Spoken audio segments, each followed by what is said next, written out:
Hey everyone, Daniel from Twin Bytes with another tutorial for you, and this time I'm going to show you how to fix your wireless issues you might be having on your computer.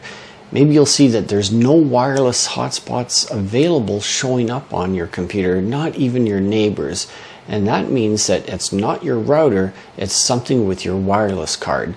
So aside from a physical issue with the card that you need to replace that wireless card, there's a bunch of things we can do, and I'm going to show you right now. Between Windows 10 and 11, they're pretty much the same. With Windows 11, it's in the middle here, hovering over the symbol for the wireless or the network that's disconnected. And in Windows 10, it'll be a little speech bubble that's located over on the far right side. So with Windows 11, we'll click into here. One thing that you might find, it's going to show the same in Windows 10 or 11. There's an airplane. It'll go in flight mode, and if that's on, you'll see that it's got a symbol for an airplane where your wireless symbol would be. So if you're seeing an airplane, then that means airplane mode is on. Just click on that and then it'll come back online again. The other thing is the wireless symbol. If you're showing a globe and it's showing that it's disconnected, then when you go in here, you're going to see that there's a symbol for the Wi-Fi. Just click on that. It'll highlight itself and then try to reconnect automatically to your hotspot. Then you'll see the globe changes to the wireless symbol and you're back online again.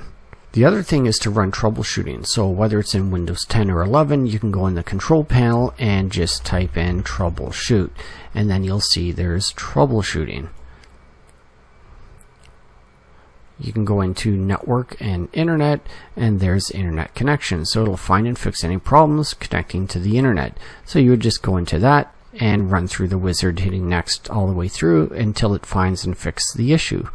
Hopefully, if it doesn't fix the issue, keep watching.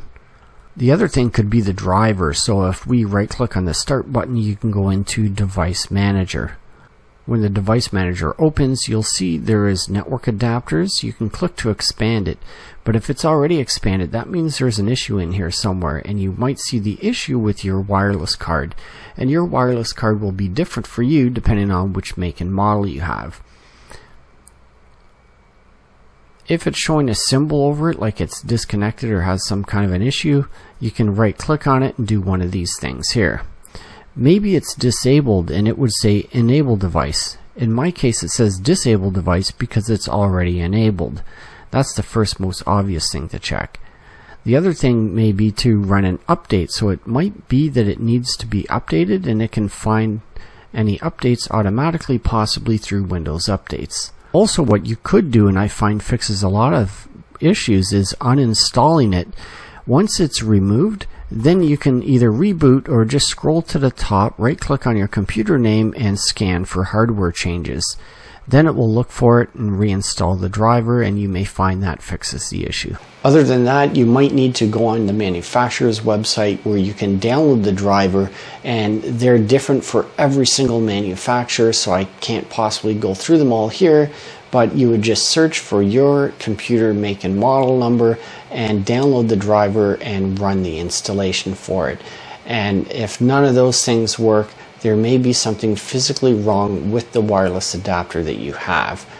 Also, it may actually have a switch on your laptop that you need to turn on, and it might have gotten turned off automatically. Sometimes even it's got a function key that you have to press. So there's a couple of different things there that you might need to look at. And again, those function keys will differ from one laptop to the next depending on the make, model, and manufacturer. And that's it for this tutorial, and if you did find it helpful, please do give it a thumbs up and consider subscribing for more. And even better, give it a super thanks. And thanks for watching. We'll see you in the next one. Bye for now.